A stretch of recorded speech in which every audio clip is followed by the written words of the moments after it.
Donc, on était rendu à la 4e étape. La semaine dernière, on avait commencé la 4e étape avec l'inventaire des ressentiments.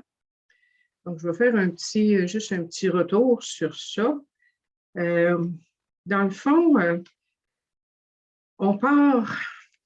notre mode de vie débute avec la première étape qui dit qu'on est impuissant devant l'alcool. Donc, qu'on est alcoolique, c'est-à-dire malade physiquement et mentalement.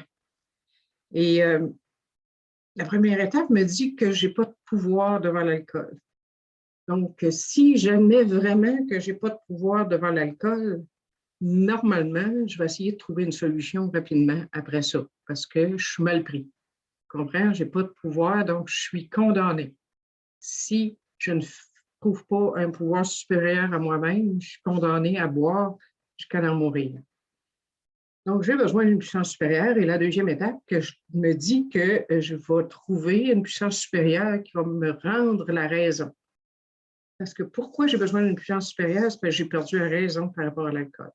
Mon esprit est contaminé par l'alcool et il n'a plus la raison.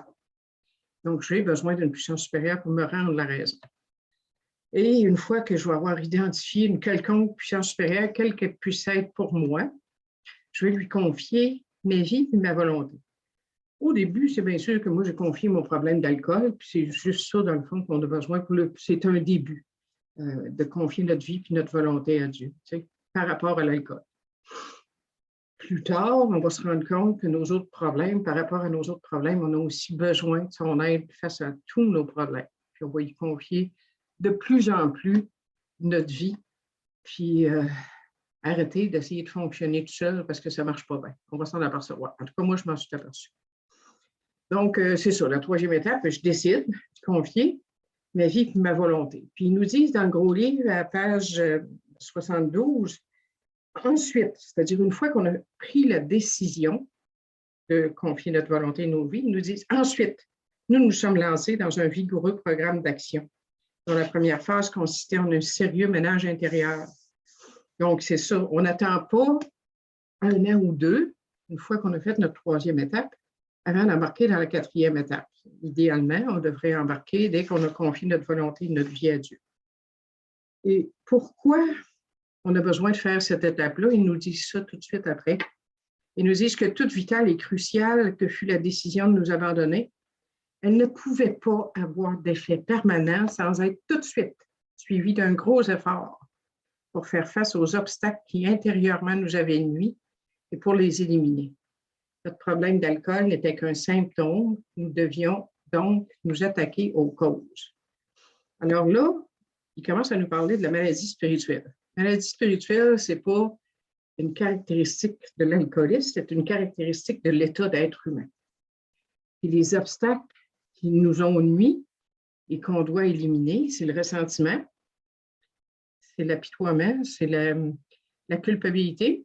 Donc, ça, c'est dans l'inventaire de mes torts que je vais voir ça. C'est les peurs, puis c'est mes défauts de caractère.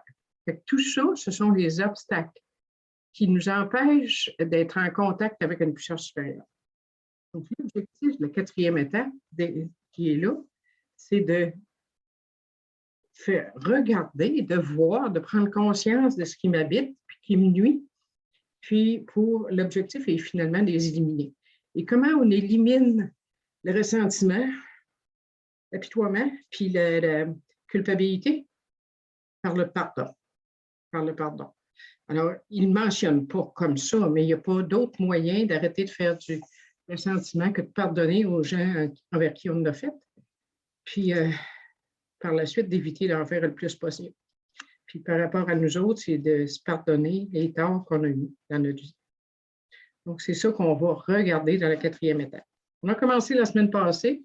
La semaine passée, on a vu l'inventaire des ressentiments. Est-ce qu'il y a, je ne repasserai pas chacun des points de la quatrième étape pour l'inventaire des ressentiments. Est-ce que vous avez des questions par rapport à ça? On a vu dans l'inventaire qu'on faisait la liste des noms dans un premier temps.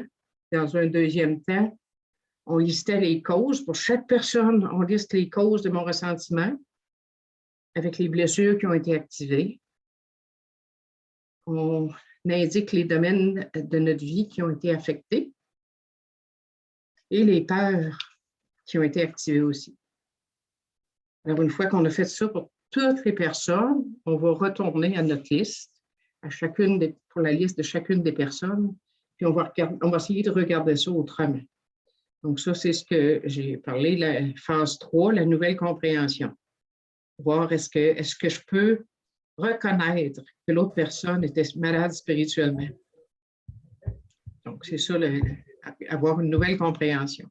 Puis, une fois que j'ai regardé ça autrement, je dois me demander si je suis prête à pardonner.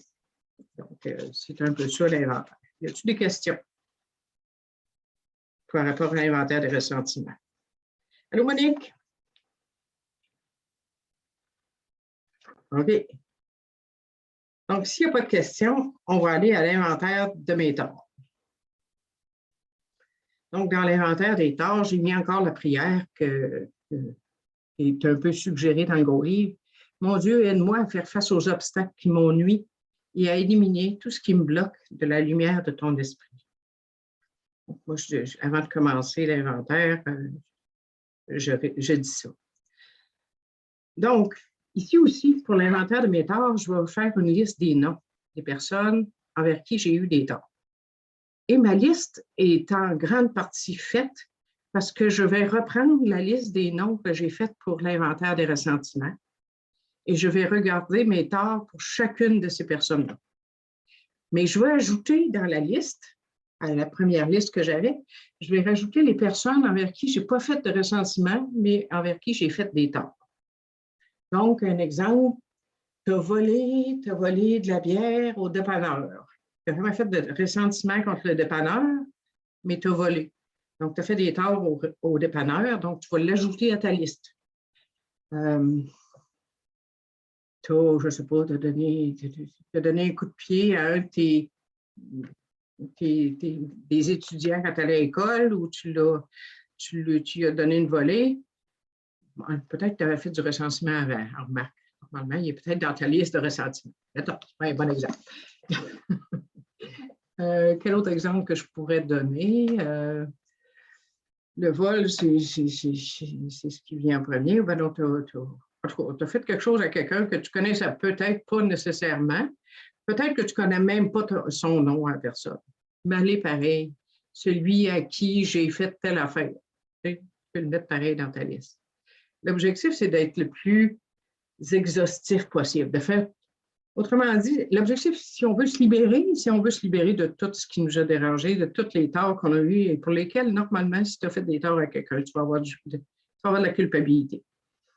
Même si tu as juste fait du ressentiment envers une personne, que tu n'as pas eu de tort, juste faire du ressentiment, c'est signe que tu as probablement de la culpabilité. C'est un tort en soi-même, en lui-même, de faire du ressentiment. Donc, ça va-tu pour ça? Y a-t-il des questions sur la liste de noms?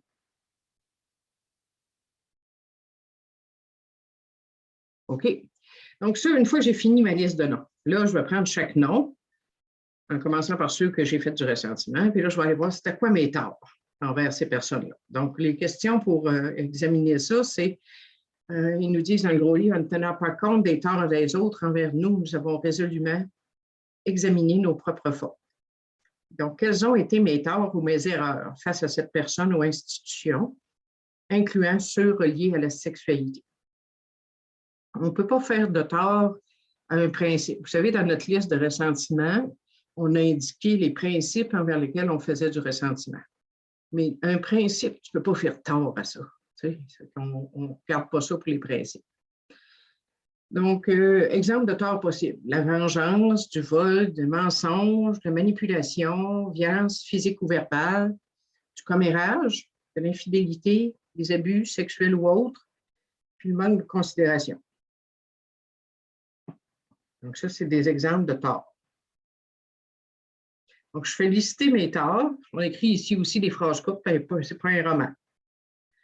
Ensuite, je vais continuer pour cette personne-là. C'est quoi les effets de ma conduite sur l'autre personne? Donc, comment ma conduite l'a-t-elle affectée, cette personne ou institution? Par exemple, si j'ai volé, bon, ben, elle a subi une perte, c'est sûr. C'est facile à voir, celle-là.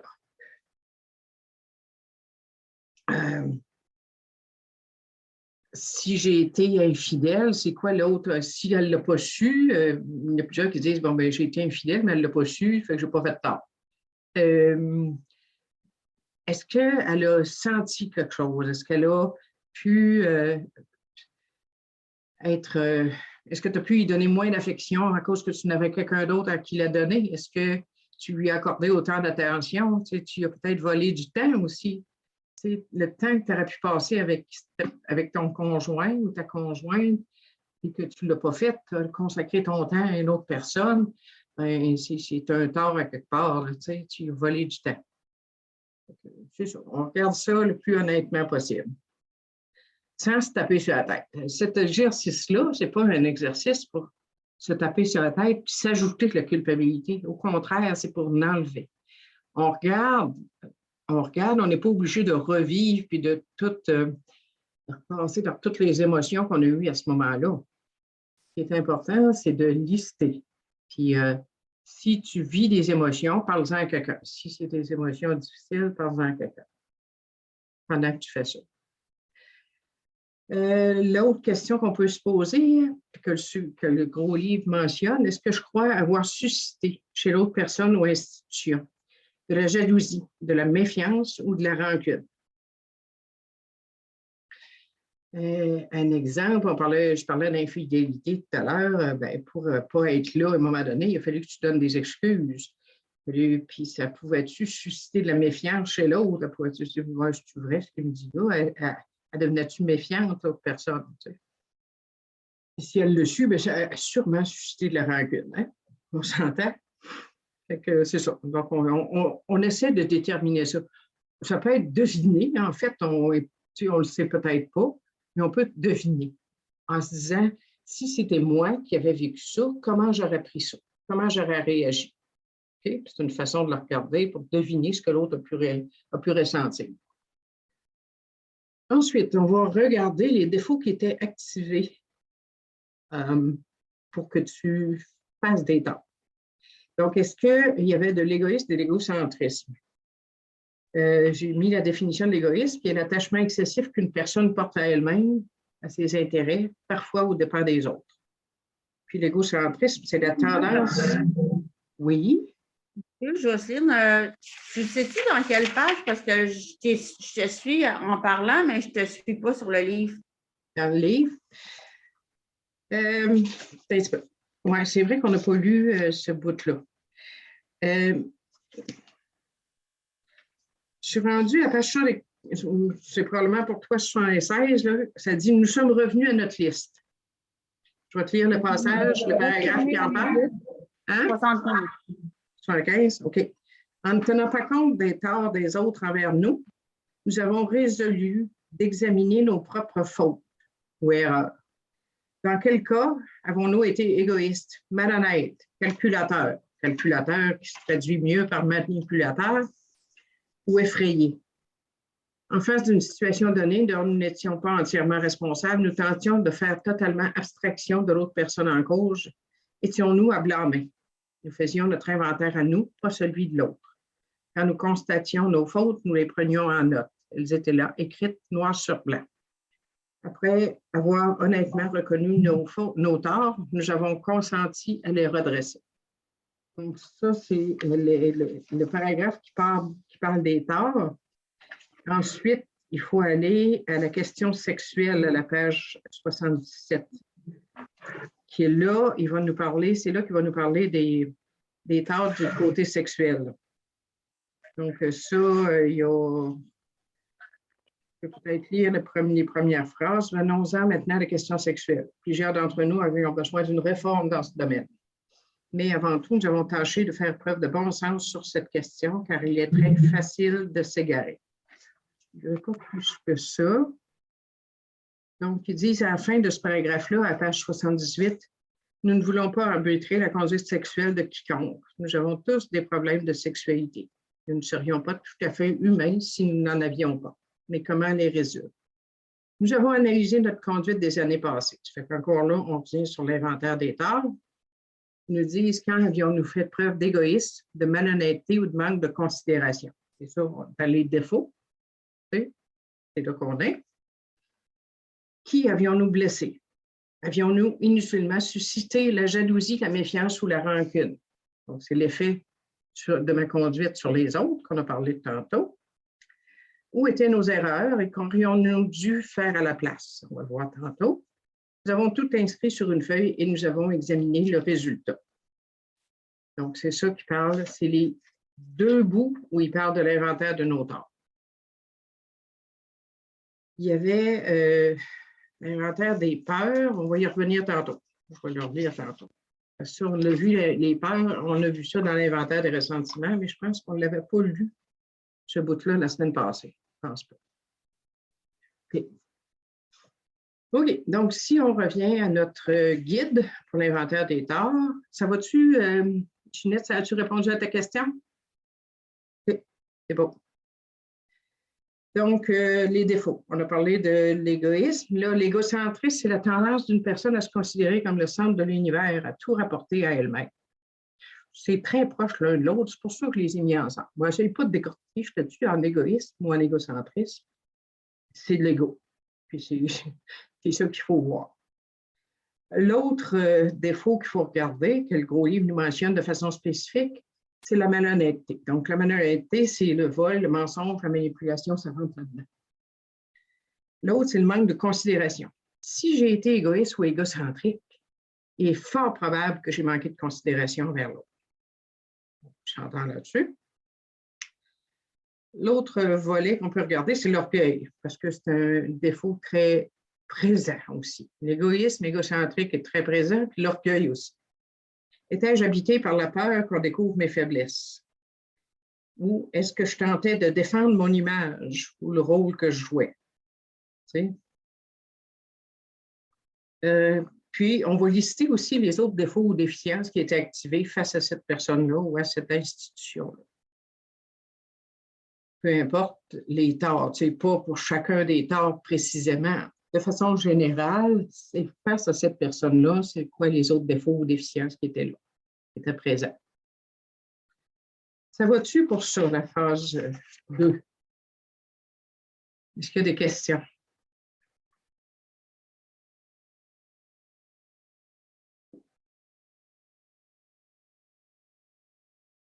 OK, il n'y a pas de questions. Donc, je vais faire ça. Moi, je n'ai pas de questions, mais j'ai une remarque. Oui, vas-y. Je trouve ça important, là, tu sais, comme Ginette, je sais qu'elle est nouvelle, là. C'est pour ça que c'est important, je trouve, de faire ça avec quelqu'un qui a de l'expérience. Tu ne te lances pas là-dedans, là, juste avec les notes qu'on prend là. Moi, personnellement, là, je trouve ça important d'être guidé là-dedans. C'est juste ça que je voulais ajouter parce que ça fait beaucoup d'informations, tu sais, quand tu arrives, là. Fait que je voulais juste ajouter ça. OK, d'accord. Merci, Sylvie. C'est vrai que c'est mieux d'être accompagné quand on fait une 4e étape. Accompagné idéalement par quelqu'un qui connaît la méthode du gros livre. OK? Parce qu'il y en a qui ont fait des 4e étapes qui n'étaient pas des vraies 4e étapes. Je pense entre autres à certaines maisons de thérapie. Ce qu'ils font, c'est qu'ils font écrire comme l'histoire de leur vie. C'est une histoire qu'il faut raconter. C'est pas mauvais, c'est sûr, mais c'est pas la méthode du gros livre. La méthode du gros livre, c'est des listes qu'on établit pour avoir un portrait global de ce qui nous habite, puis de ce qui nous nuit, et pour ensuite être capable de s'en libérer en parlant à quelqu'un. OK? Donc, une fois qu'on a terminé pour tous les noms sur notre liste, d'écrire mes torts, les effets de ma conduite, puis mes défauts, encore, on retourne à notre liste, à chacune des personnes, pour chacune des personnes. Puis là, on va se demander, dans la phase que j'appelle la phase 3, la nouvelle compréhension, encore ici, dans l'inventaire des torts, là, je vais me demander qu'est-ce que j'aurais dû faire à la place de ce que j'ai fait. Si j'ai volé quelque chose, ben, normalement, ça devrait être, j'aurais pas dû voler, j'aurais dû faire, je sais pas quoi, pour gagner de l'argent, pour aller me l'acheter, tu sais, quelque chose comme ça. Donc, qu'est-ce que j'aurais dû faire? C'est pas là, encore une fois, c'est pas là pour culpabiliser davantage. C'est simplement là pour voir que j'aurais pu avoir une alternative. Mais dans le moment où c'est arrivé, je ne l'ai pas fait parce que je n'étais pas capable, soit parce que je ne le savais pas à ce moment-là, j'étais ignorante, je ne savais pas quoi faire autrement, je n'avais pas appris autrement, donc j'étais encore ignorante. J'étais aussi souffrante parce que j'avais été blessée, je m'étais sentie blessée, ça fait que j'ai cherché à me venger, par exemple. Donc, j'étais souffrante, ignorante et impuissante à agir autrement à ce moment-là. À ne pas oublier, parce que c'est ça qui va te permettre de te pardonner. Reconnaître ça, dans le fond, ces 3 points-là, c'est la maladie spirituelle. C'est le mal-être intérieur. Donc, c'est reconnaître ça va te permettre d'arriver au pardon. Mais on regarde quand même qu'est-ce qu'on aurait pu faire mieux. Aujourd'hui, avec la compréhension, avec les lumières qu'on a, avec ce qu'on sait, ce qu'on a appris, on sait qu'il y a des alternatives qu'on aurait pu faire mieux. Donc, maintenant, on nous dit aussi quelles sont les qualités que je devrais rechercher au lieu des défauts que j'ai utilisés. Donc, si j'ai été dans l'égoïsme, l'égocentrisme, je devrais rechercher, par exemple, l'altruisme. Si j'ai été orgueilleuse, je devrais rechercher l'humilité. Si j'ai été malhonnête, je devrais rechercher l'honnêteté, etc. L'autre question qu'on peut se demander pour voir ça autrement, est-ce que j'étais dépendante de cette personne ou institution pour me sentir bien? Donc, ça dénote pour me sentir bien ou pour être aimé ou peu importe, là, tu sais, est-ce que je dépendais de l'autre? Est-ce que je reconnais que j'étais malade spirituellement, c'est-à-dire souffrante, ignorante et impuissante? Alors, c'est les questions que je vais me poser là. Et ensuite, je vais arriver, est-ce que je me suis pardonnée d'avoir causé des torts à cette personne ou institution? Sinon, si je ne me suis pas encore pardonnée, avec l'aide de Dieu, est-ce que je désire sincèrement me pardonner d'avoir causé ces torts à cette personne ou institution? Et si je ne suis pas prêt, si je n'ai pas le désir de me pardonner, je devrais demander à Dieu de m'aider à lâcher prise de la culpabilité. Parce que on a besoin de se libérer de ça. Si tu restes pris avec des remords ou avec de la culpabilité, c'est un des volets, une des choses qui te bloque de la lumière de l'esprit. Puis ce qu'on essaye de faire avec ce mode de vie-là, c'est de se libérer pour améliorer notre contact conscient avec notre puissance supérieure. Fait que tant que je suis dans la culpabilité, c'est une forme d'orgueil de ne pas se pardonner. Ça veut dire que moi, je devrais être plus forte que ça, que j'aurais dû être parfaite puis que j'aurais pas dû faire d'erreur. Tu sais? Donc, c'est une forme d'orgueil de s'accrocher à sa culpabilité. Mais il y a aussi, je pense, quand on refuse de se pardonner, le fait qu'on ne veut pas s'interdire de recommencer. Un petit peu. Comment tu me dis ça? Tu me ramanges ça, toi, là? Si tu ne Disons pardonnes que- pas, c'est une forme de se laisser, tu crois que c'est une façon de se laisser une porte ouverte pour recommencer? Disons que nos mauvais comportements étaient des boucliers qu'on s'était construits. OK? Ouais. Ça implique de descendre les boucliers, là. Mais si on n'est pas prête à descendre ces boucliers-là, nos défauts, nos torts, on s'interdit on ne veut pas recommencer. Mais si on ne se pardonne pas, ça nous garde sur le stand-by. Tu comprends-tu ce que je veux dire? Non, hein? Je vois pas bien. c'est peut-être plus par rapport aux défauts que je parle là, hein, de ne pas lâcher ses défauts. Quand je dis ici de me pardonner, c'est, ouais, OK, me pardonner d'avoir des défauts à quelque part, mais ce n'est pas là que je demande à Dieu de les éliminer. Il faut demander ça en 6e, 7e. Là, mes défauts, je fais juste les voir. Puis, est-ce que je peux me pardonner d'avoir des défauts? Est-ce que je peux me pardonner d'avoir fait tort à d'autres? Dans le fond, c'est juste ça, là. OK?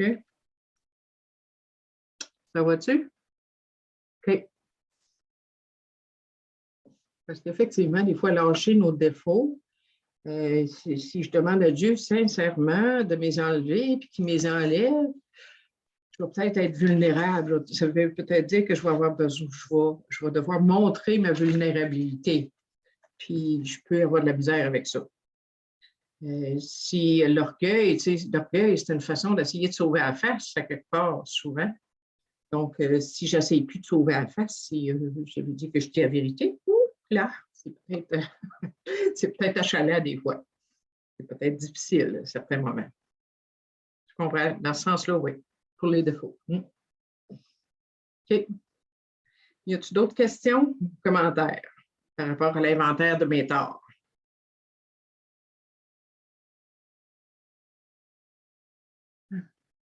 Voilà.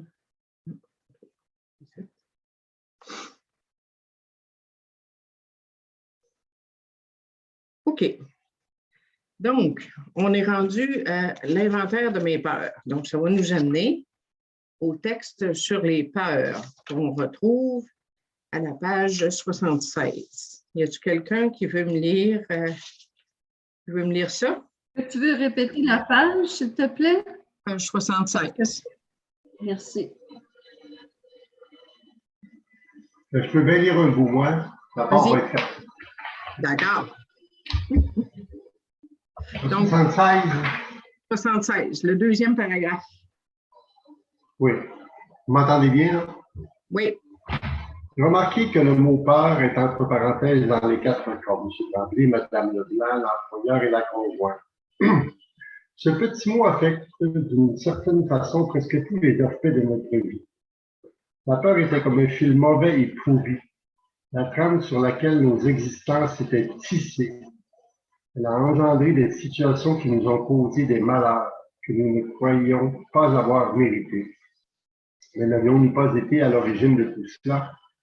Il nous arrive parfois de penser que la peur est aussi grave que le vol. Il semble même entraîner plus d'ennui. Oui. Donc, moi, ce qui me frappe toujours dans ce paragraphe-là, c'est la peur était comme un fil mauvais et pourri, la trame sur laquelle nos existences étaient tissées. Et là, je viens de faire une recherche sur Google, mon ami Google, pour lui demander la définition de la trame. Je ne sais quoi, là, mais pour la définir en des mots précis, c'est mieux, Google est mieux que moi. Donc, ça dit l'ensemble des fils qui se croisent avec les fils de chaîne dans le sens de la largeur pour constituer un tissu. Ils disent, dans le fond, au figuré, c'est ce qui constitue le fond et la liaison d'une chose organisée. Donc, par exemple, la trame d'un récit. Mais là, ici, il parle de la trame de notre vie. Donc, c'était le tissu de base de notre vie et fondé sur la peur. Donc, c'est pour ça qu'il dit que c'est un fil mauvais et pourri. Parce qu'une vie basée sur la peur, moi, je disais souvent, ma mère était morte de peur. C'est pas une vie à être toujours dans la peur.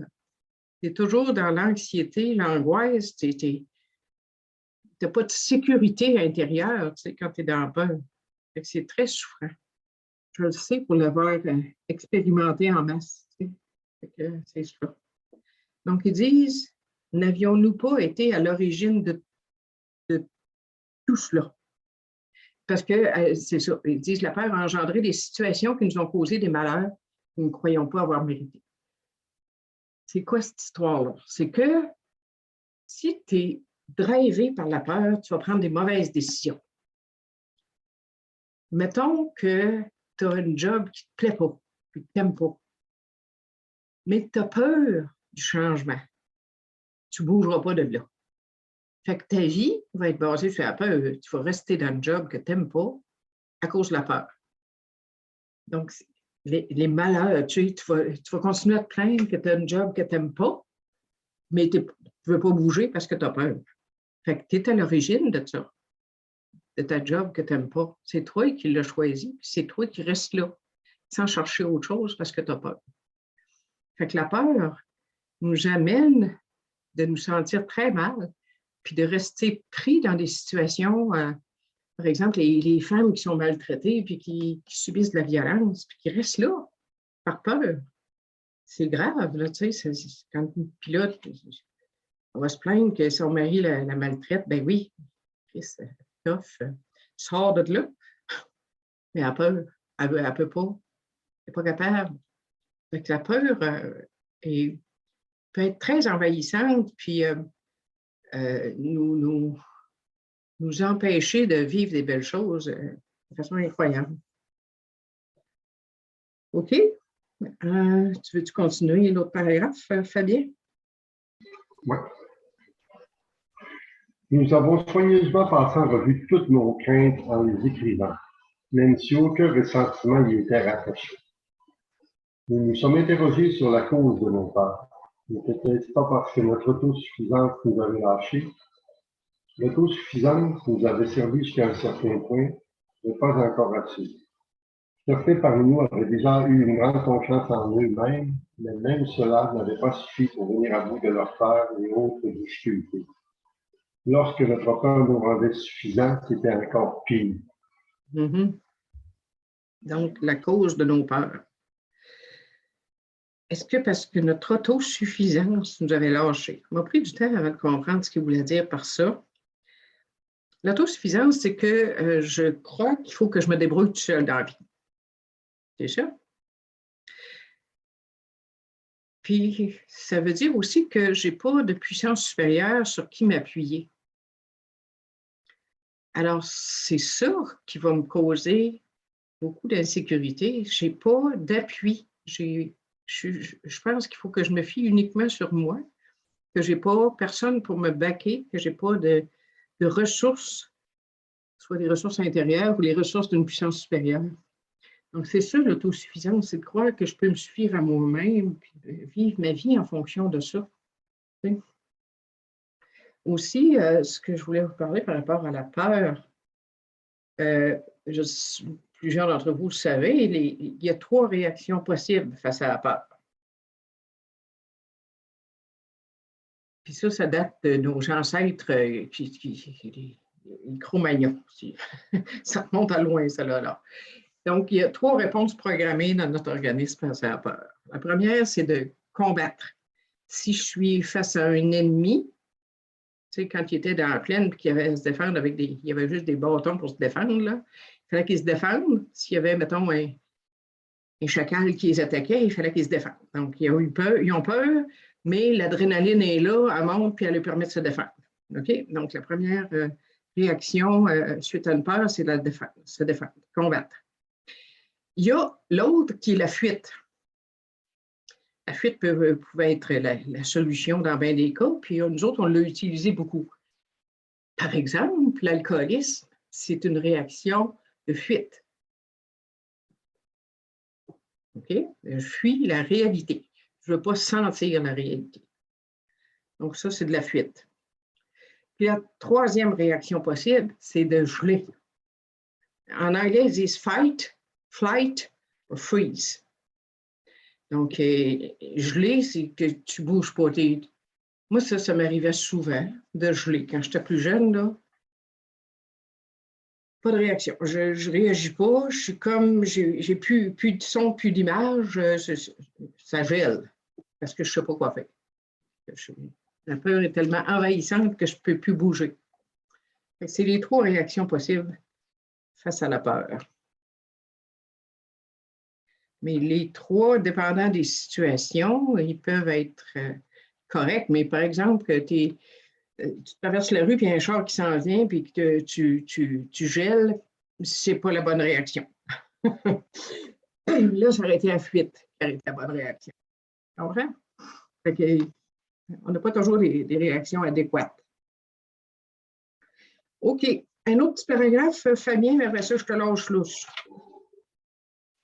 Nous croyons qu'il existe peut-être une meilleure méthode. Wow! Car maintenant, nous avons d'autres assises. La confiance en un Dieu et l'abandon à ses soins. Plutôt que de nous fier à notre moi limité, nous faisons confiance à un Dieu infini. Nous sommes dans le monde pour tenir le rôle qu'il nous a assigné, dans la mesure où nous faisons ce que nous croyons qu'il veut et où humblement nous nous en remettons à lui. Il nous aide à accepter les calamités avec sérénité. Point. Mhm. Alors, c'est ici la solution à la peur. La confiance en Dieu et l'abandon à ses soins.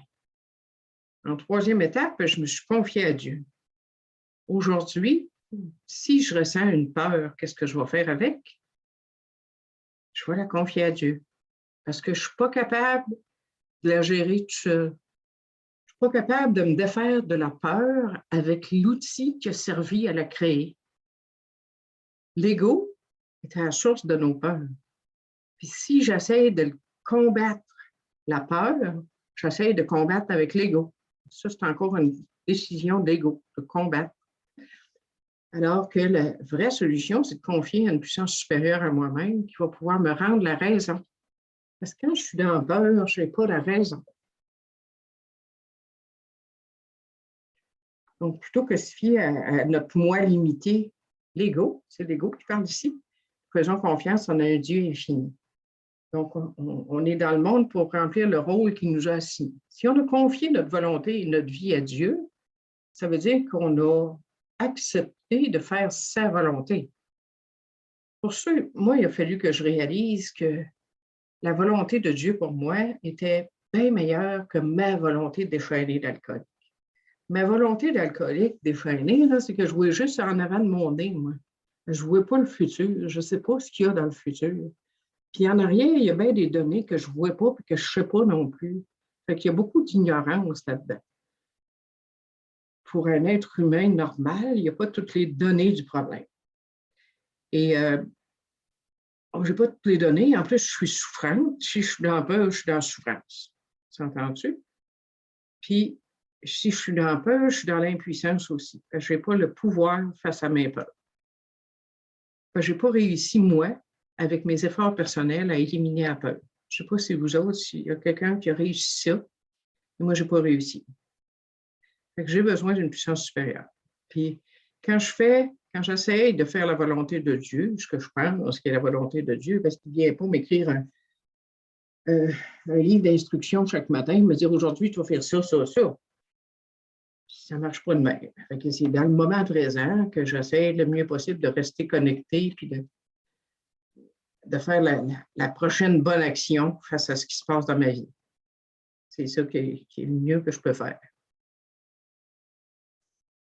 Puis ils disent, ils nous aident à accepter les calamités avec sérénité. Les calamités, c'est nos expériences, dans le fond, difficiles. Les calamités, c'est des expériences difficiles avec sérénité à l'intérieur de soi. Tu sais,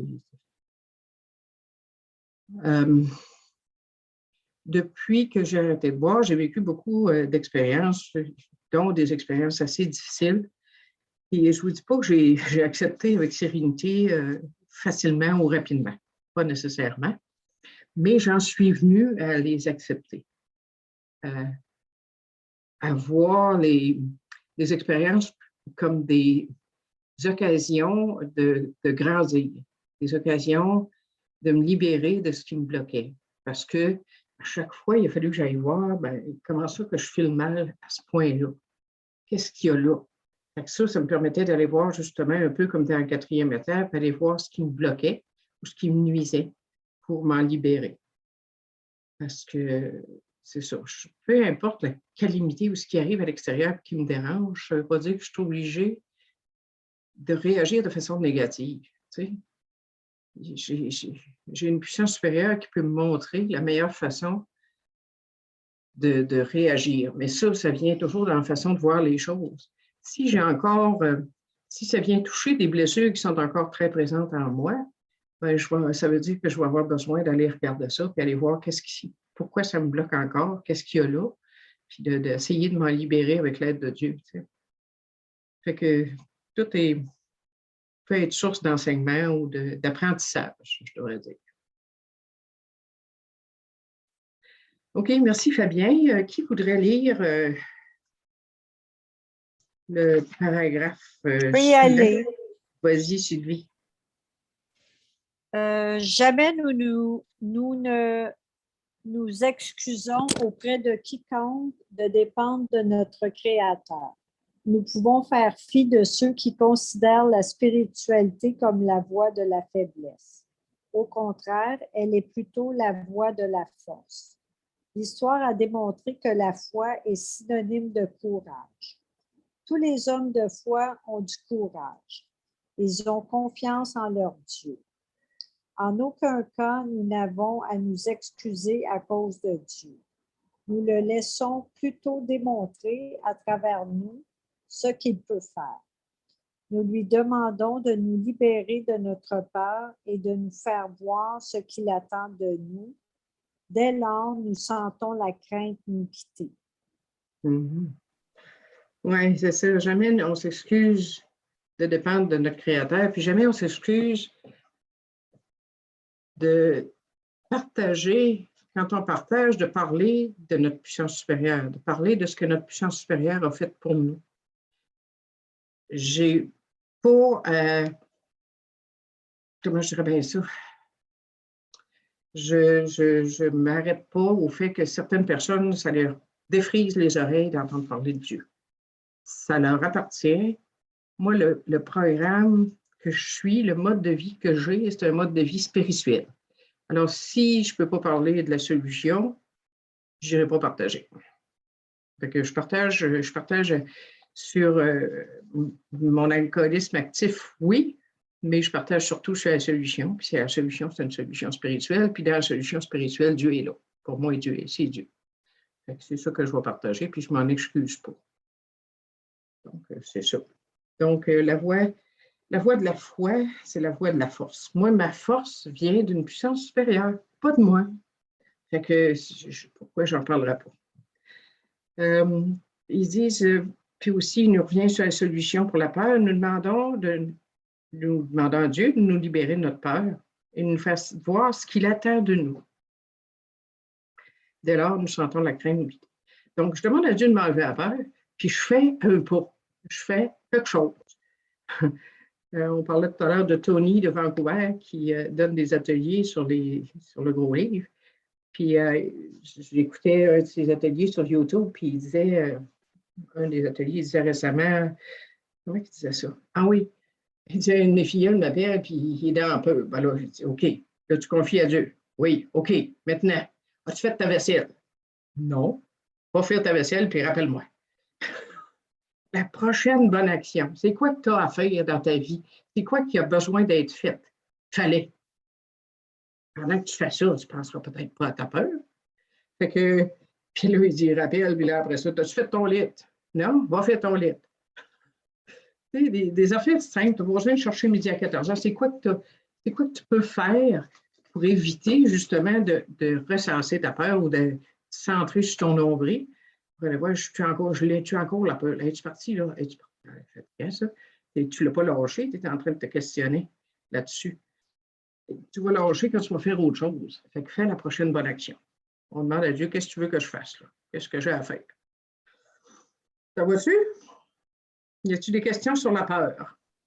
Non, j'aime ça comme solution. La prochaine bonne action, ça n'a pas besoin d'aller faire la vaisselle du voisin, tu fais juste la tienne. C'est pas compliqué.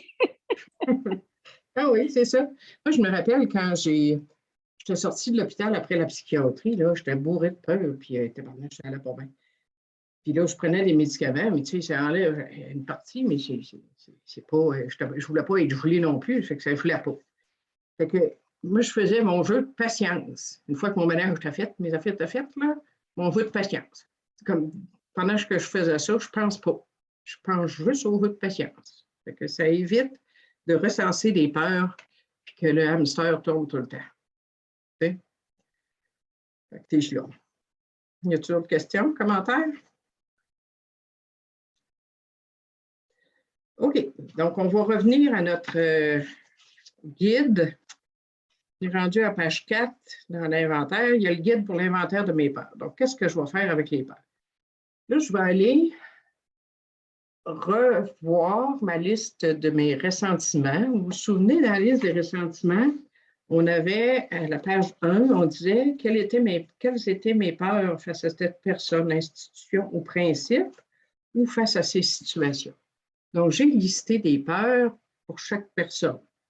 Fait que je vais repartir de ces peurs-là, et je vais les reporter dans la liste que vous allez trouver aux pages 5 et 6.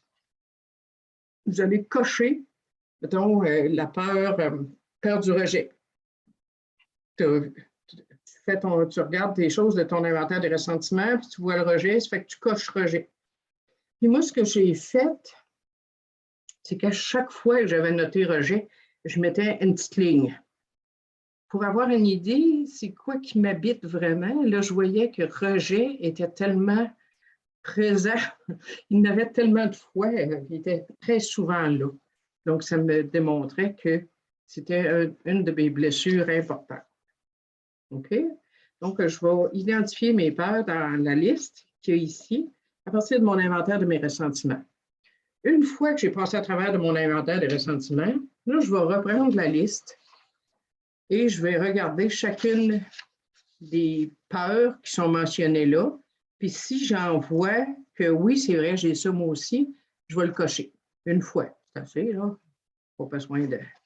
Donc, je vais lister, je vais me retrouver à la fin de ça avec une liste assez complète de mes peurs.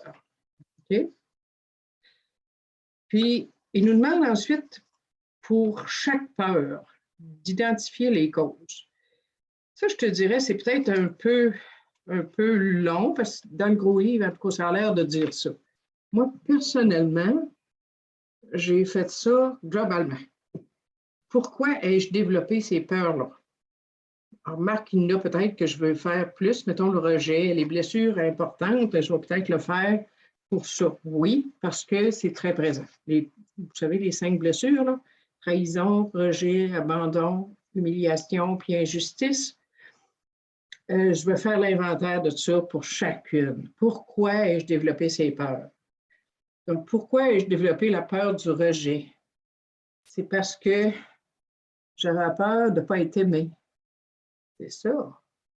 Tu sais, la peur, en arrière de la peur du rejet, il y a peur de ne pas être aimé. Parce que bien souvent, j'ai vécu des expériences qui m'ont fait croire que je n'étais pas aimée. On peut se poser la question, est-ce que j'avais peur de ne pas avoir ce que je voulais? Oui, comme je viens de vous dire, peur de ne pas être aimé, c'est peur de ne pas avoir ce que je veux. Ou peur d'expérimenter des choses négatives dans le futur. Tout ça, souvent, on va réaliser que nos peurs sont beaucoup reliées à l'égoïsme égocentriste.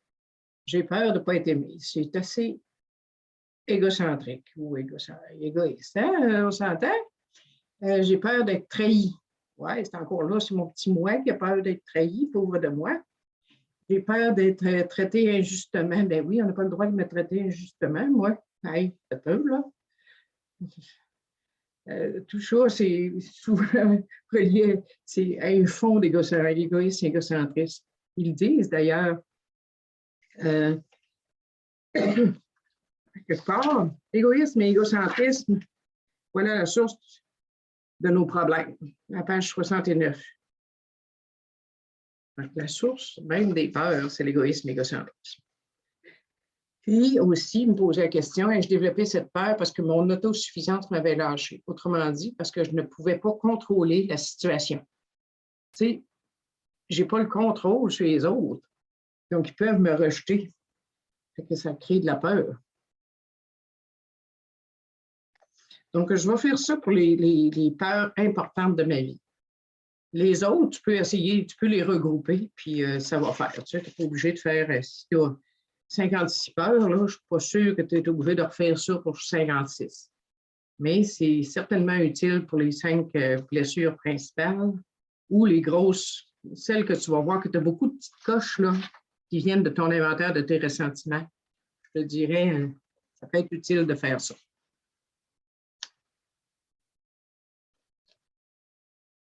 OK?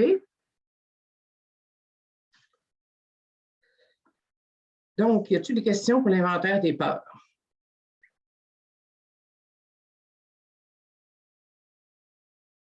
J'ai une question, moi.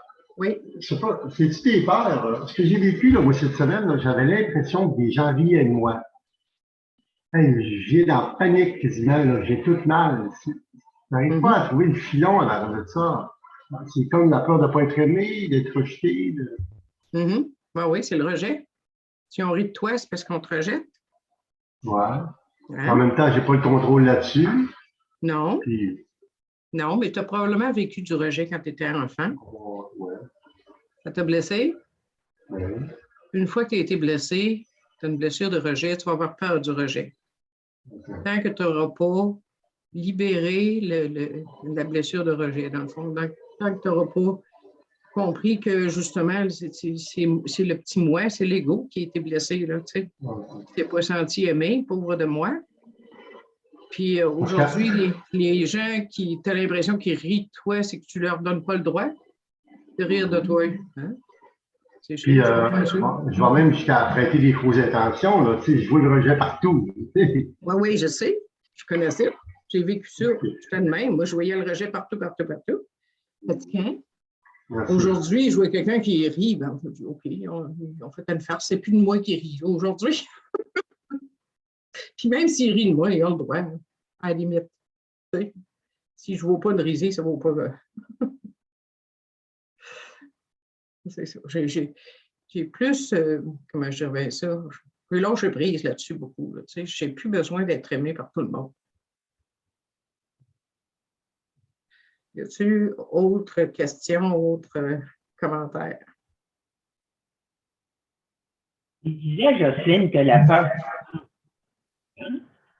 Excuse-moi, je n'ai pas compris, Liliane. La peur est un manque de foi. Oui, mais c'est un manque de foi, oui. Mais à la limite, c'est une émotion humaine, mais qu'on peut surmonter avec la foi en une puissance supérieure. Puis aussi, un peu dans l'exemple que Fabien vient de donner, là, si j'ai la peur du rejet tout le temps, puis que ça revient tout le temps, j'ai besoin d'aller voir ce qu'il y avait en arrière de ça. La peur du rejet, c'est parce que je me suis sentie pas aimée, je me suis sentie rejetée.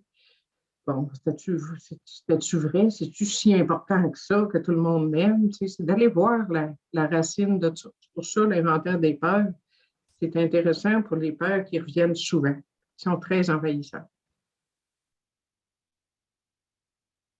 C'est un manque de foi, oui, mais c'est surtout qu'on a été blessé, puis qu'on est. Si j'ai été blessé, je vais avoir peur de leur vivre.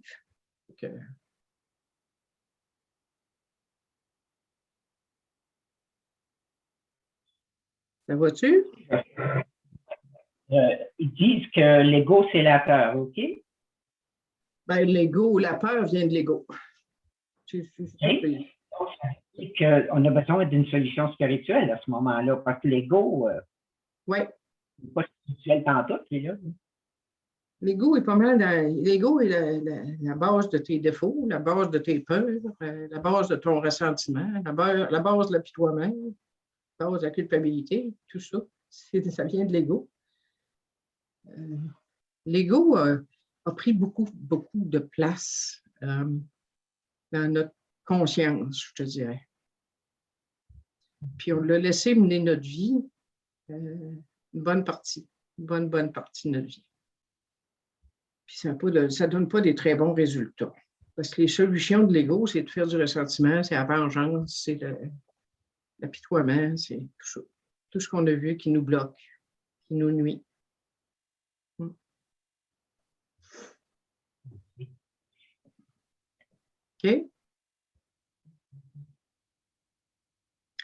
On serait maintenant rendu à la liste des défauts et qualités.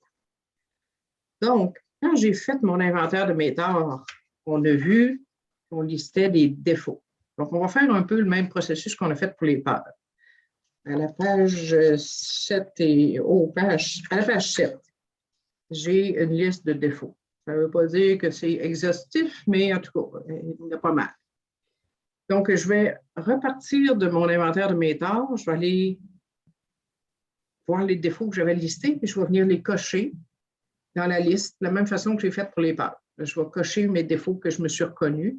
Je peux mettre des petites lignes encore pour chaque fois que j'ai manifesté un défaut. Ça peut me dire ceux qui sont très présents aussi. Donc, je vais cocher tous ceux que j'ai vus dans ma liste des torts, et ensuite, je vais reprendre la liste à nouveau, puis je vais aller voir est-ce qu'il y en a d'autres défauts que j'ai, que je me reconnais. OK? Moi, je vais vous dire que je me donne le droit d'avoir tous les défauts. J'ai le droit. Il a fallu que je fasse ça pour arrêter de me taper sur la tête. Je me tapais beaucoup sur la tête parce que j'avais des défauts. Mais c'est une condition, ça fait partie de la condition humaine. On a développé des défauts, c'est des moyens de défense qu'on a utilisés pour se protéger. Il ne faut pas faire un drame avec nos défauts de caractère, là. Les moyens de défense. Alors, je me donne le droit, puis ça ne veut pas dire que je vais les garder, mais je ne me tape plus sur la tête parce que j'ai des défauts. Aussi, j'ai mis à la page suivante, puis ça, on n'en parle pas dans le gros livre, mais je l'ai mis pareil, j'ai l'inventaire de mes qualités. Je peux passer à travers cette liste-là pour voir les qualités que je peux me reconnaître. Et pour me reconnaître une qualité, je n'ai pas besoin de l'avoir à 100%, d'être parfaite là-dedans. Okay? Moi, je pensais que c'était ça, une qualité, c'est qu'il fallait que je l'aie à 100%, sinon, je ne l'avais pas. Mais non, tu peux avoir un défaut, puis tu peux avoir la qualité opposée en même temps. Bien souvent, c'est ça. On n'est pas que noir, on n'est pas que défaut, on n'est pas que qualité non plus. On a les deux. Fait que tu peux être parfois paresseuse, puis parfois bien vaillante. Moi, j'ai les deux. Ça m'arrive. Fait que j'ai le droit aux deux. Fait que tu as le droit à 100% des défauts. Moi, j'ai le droit à 100% des défauts, puis j'ai le droit à 100% des qualités aussi. Fait que, mais je n'ai pas besoin de les avoir à 100% parfaites pour me la reconnaître. Donc, la liste de mes défauts va être utile pour ma 6e et 7e étape aussi. Okay? Une fois qu'on a fini notre 4e, en passant, on ne la brûle pas immédiatement après avoir fait notre 5e. Parce que notre 4e va nous servir pour les étapes 6 et 7, pour les défauts. La liste des défauts va servir, en tout cas, pour la 6 et 7. Puis la 8e étape, notre inventaire va servir pour, notre inventaire de nos torts va servir pour la 8e étape. On ne brûle pas ça tout de suite. OK? Ça va-tu pour ça?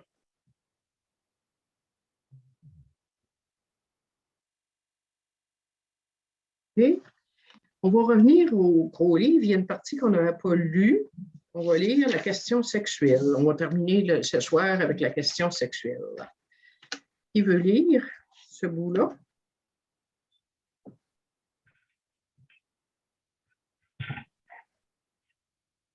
Oui, Joanne, vas-y.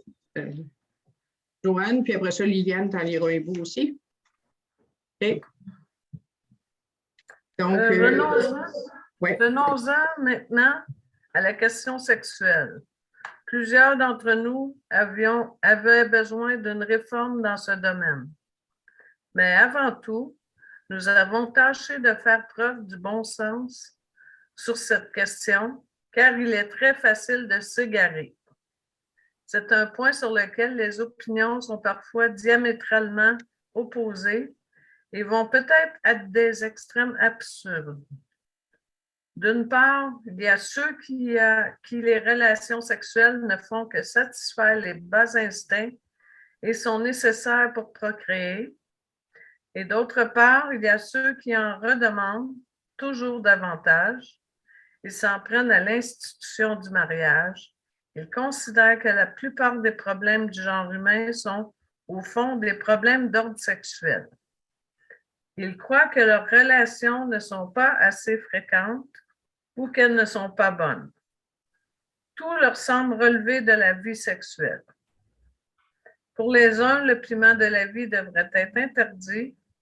Pour les autres, seul le piment devrait compter. OK. Fait qu'on peut, ils disent, nous ne voulons pas entrer dans son controverse, puis on ne veut pas arbitrer la conduite sexuelle de quiconque. On a tous des problèmes de sexualité. Donc, c'est ça. On ne serait pas tout à fait humain si on n'en avait pas. Fait que ça a fait partie de notre inventaire de nos torts. On va passer l'autre paragraphe parce que je vous l'ai lu l'autre fois. On va parler du dernier volet de notre inventaire qui est l'idéal de vie sexuelle. Veux-tu continuer la lecture un peu, Oui. Joanne? Nous ne voulons pas arbitrer la conduite sexuelle. Attends un petit peu. Non, vas-y au paragraphe, l'autre paragraphe plus bas, en agissant ainsi. OK. En agissant ainsi, nous avons tenté de nous tracer pour l'avenir un idéal de vie sexuelle sensé et réaliste. Pour chaque relation, nous nous sommes posé la question suivante. Avions-nous été égoïstes, oui ou non?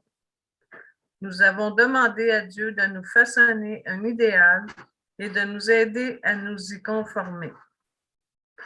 Toujours, nous gardions à l'esprit que nos facultés sexuelles nous ont été données par Dieu et que par conséquent, elles ne pouvaient pas être mauvaises.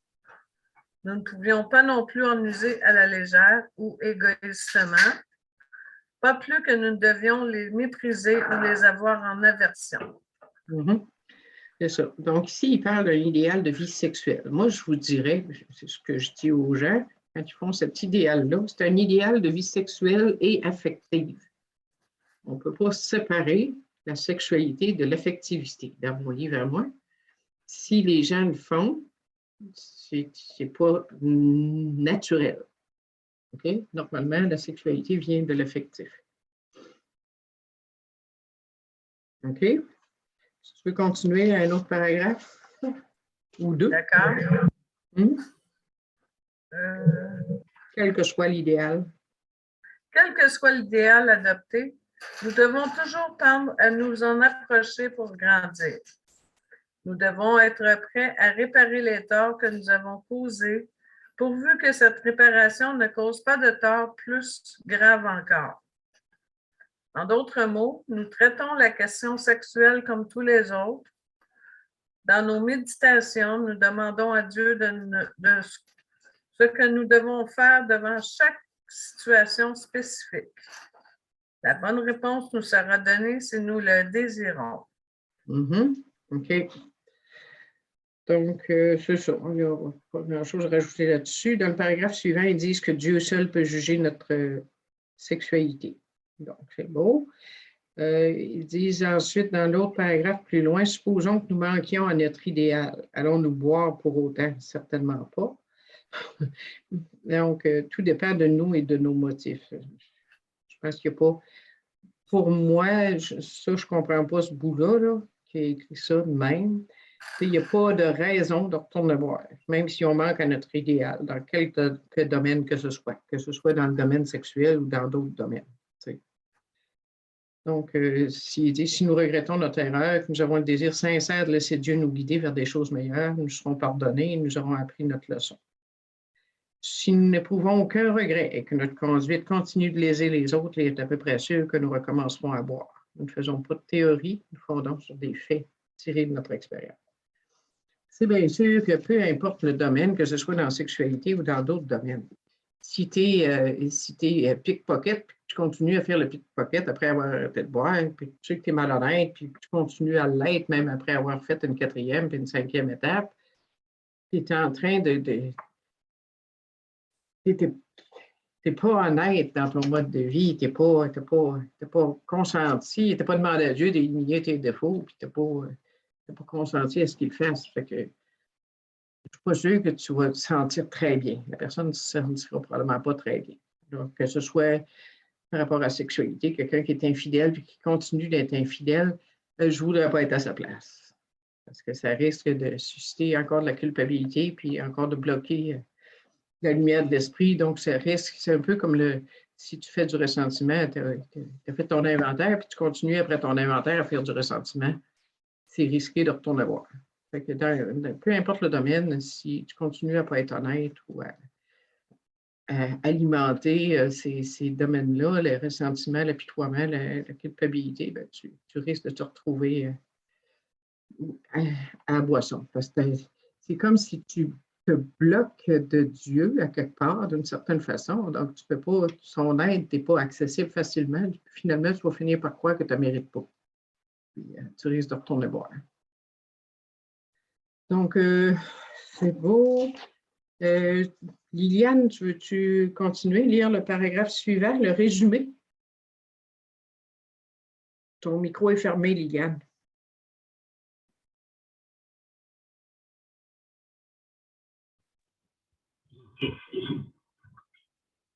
En matière de vie sexuelle, nous prions ardemment pour le juste idéal, la ligne de conduite à suivre dans chaque situation critique, le bon sens et la force de faire ce qui est bien. Si notre vie sexuelle nous cause de graves ennuis, nous nous mettons encore plus au service des autres. Nous pensons à leurs besoins et tâchons de les aider à les combler. Cela nous force à nous oublier. Le don de soi calme les désirs impérieux dont la satisfaction entraînait de la souffrance. Mm-hmm. Puis, on peut extrapoler ça dans d'autres domaines aussi, comme je disais tout à l'heure. Si tu fais du ressentiment, si tu es malhonnête ou quoi que ce soit, tu peux prier pour la ligne de conduite à suivre dans chaque situation. Le bon sens et la force de faire ce qui est bien. Donc, au lieu de focusser uniquement sur moi, sur ce qui ne va pas bien, sur ce que je fais de travers, ben, je peux focusser sur les autres, essayer d'aller aider quelqu'un. OK? Si tu veux lire l'autre paragraphe, s'il te plaît.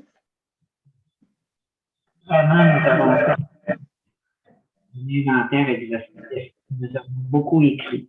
Nous avons énuméré et analysé nos ressentiments.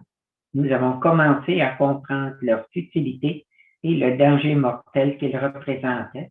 Nous avons commencé à voir combien elles sont terriblement destructeurs.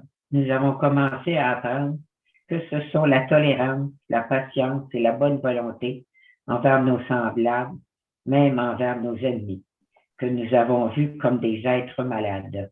Nous avons fait la liste des personnes que notre conduite a blessées et nous sommes disposés à réparer, si possible, le tort que nous avons causé dans le passé. Mm-hmm. Donc, ça, ce seront des résultats qu'on peut attendre de l'inventaire, de la 4e étape. Veux-tu continuer l'autre paragraphe? Nous avons lu maintes et maintes fois que la foi a fait pour nous ce que nous ne pouvions pas faire pour nous-mêmes. Nous espérons vous avoir convaincu que Dieu peut vous libérer de toute forme de volonté personnelle, de ce qui vous isolait de lui. Si déjà vous avez pris une décision et que vous avez fait un inventaire de vos fautes les plus graves, vous êtes bien parti. Ainsi, vous avez absorbé et digéré quelques grosses vérités sur vous-même. Mm-hmm. C'est ça. Donc, on espère que les gens, qu'une fois avoir fait ça, qu'on est convaincus que Dieu peut nous libérer de notre volonté personnelle et de ce qui nous bloquait de lui. Ils nous disent un inventaire de nos fautes les plus graves. En anglais, ils disent nos handicaps. C'est assez révélateur. C'est plus, c'est pas une faute, c'est un handicap. On était handicapés. Il nous manquait quelque chose. Il nous manquait une puissance supérieure. Donc, on a agi à partir de notre ego seulement. Puis c'est ça qui nous a amenés dans le trou. Donc, on a normalement absorbé et digéré quelques grosses vérités sur soi une fois qu'on a fait notre inventaire. Est-ce qu'il y a des questions sur ce qu'on a vu ce soir? Moi, peut-être. Oui. Mais la réponse me semble, c'est en la posant, j'y réponds. Là. Ainsi, vous avez absorbé et digéré quelques grosses vérités. Ça veut dire qu'il y a du travail encore à faire. Dans l'exemple de la 4e étape, là, elle n'est jamais finie tout à fait. Bien, tu l'as fait à un moment donné, avec ce que tu te rappelles à ce moment-là. Plus tard, il va sans doute remonter d'autres choses. Puis plus tard, tu vas vivre d'autres expériences qui vont t'amener à revivre certaines blessures ou certaines choses. Puis tu vas te retrouver à un moment donné que tu vas sentir que tu as besoin d'aller faire encore un autre inventaire pour libérer davantage. C'est comme si à chaque fois que tu fais un inventaire, tu enlèves une couche de vase de ton intérieur, une couche de négatif. Tu enlèves une couche, mais il en reste encore. Tu ne peux pas te libérer totalement en un seul inventaire. Essayer ça ou croire ça, c'est être dans l'illusion. Ça ne se peut pas. On ne peut pas tout libérer dans une fois, parce que de toute façon, ce serait trop, probablement trop. Donc, on y va avec ce qu'on se rappelle au moment où on l'a fait, puis plus tard, il va remonter d'autres choses, puis on va en refaire un autre. Moi, je n'ai fait plusieurs, puis à chaque fois, ça m'a libéré davantage. Fait que c'est toujours libérateur. Ça va-tu? Oui, parce que moi, c'est ça. Ce que je me rends compte, c'est que plus j'avance, plus j'ai l'impression que tout s'éclaircit. C'est plus clair pour moi, même la façon de la faire, la façon de procéder, tout ça, c'est plus clair. Je m'en veux de moins en moins aussi. Oui, c'est ça. Puis on comprend mieux, puis tu sais, moi, par exemple, pour le ressentiment, j'avais fait un inventaire. Bon, je pensais que j'avais pardonné pas pire à ma mère, par exemple. Puis là, après 4-5 ans, je retourne en faire un autre. Puis là, ben, en écrivant encore sur ma mère, je dis, ouais, j'ai encore ça. Ben oui, la vie a continué. J'ai continué à la côtoyer, puis ça a continué à m'irriter. Fait que je fais encore du ressentiment. Hein? Fait que je l'ai sorti encore là, puis ça m'a permis de voir autre chose, d'aller plus en profondeur. Dans le fond, à chaque fois que je fais une quatrième, je vois plus en profondeur. C'est correct. En fait, c'est comme on grandit à chaque fois qu'on l'a fait. Oui. Parce qu'on se libère davantage à chaque fois. C'est ça, moi, je l'ai, comme que tu disais, dans le fond, j'étais en thérapie, une thérapie de 3 semaines. Puis on a pris 2 jours. C'était une liste qu'ils nous donnait, puis on répondait aux questions. Ah, c'est pas une quatrième, ça. Non, mais tu sais, c'était un aperçu, là. Tu sais, c'est comme, là, je vois que c'était vraiment pas élaboré, puis que j'avais pas été à fond. Ben, moi, j'étais sûre que j'avais fait ma quatrième, puis là, j'étais comme, OK, j'ai pas besoin de la refaire, puis non, mais comme tu dis, à toutes les fois que tu refais ta quatrième, tu apprends d'autres choses sur toi-même. C'est ça. Puis l'affaire, je veux dire, l'affaire avec la méthode que je vous ai donnée là, qui est la méthode du gros livre, 95%, tu vas voir des choses que tu vas dire, hein, comment ça, j'ai pas vu ça, le lien entre telle affaire. Parce que quand tu vas te raconter, là, mettons que tu te racontes sur telle personne, le moment, tu défiles de tous les ressentiments que tu as eus avec ta mère, tu parles de tes peurs qu'il y avait là-dedans, ce que ça l'a affecté, puis là, tu parles de ta nouvelle compréhension, suite, tu parles de si tu as pardonné ou pas, puis là, tu parles de tes torts à toi. Puis là, à un moment donné, tu vas t'apercevoir que dans tes torts, ce que tu as reproché aux autres, tu l'as fait toi tout, bien souvent. Des choses qui ressemblaient drôlement à ce que tu as reproché aux autres. Fait que ça t'apporte un éclairage, puis une dimension que tu n'avais pas avant. C'est fait, la façon que c'est structuré, ça va te permettre de voir quelques grosses vérités sur toi, comme ils disent dans la dernière phrase. De voir et digérer quelques grosses vérités. C'est très éclairant. Fait que, OK, s'il n'y a pas d'autres questions, je vais arrêter l'enregistrement tout de suite.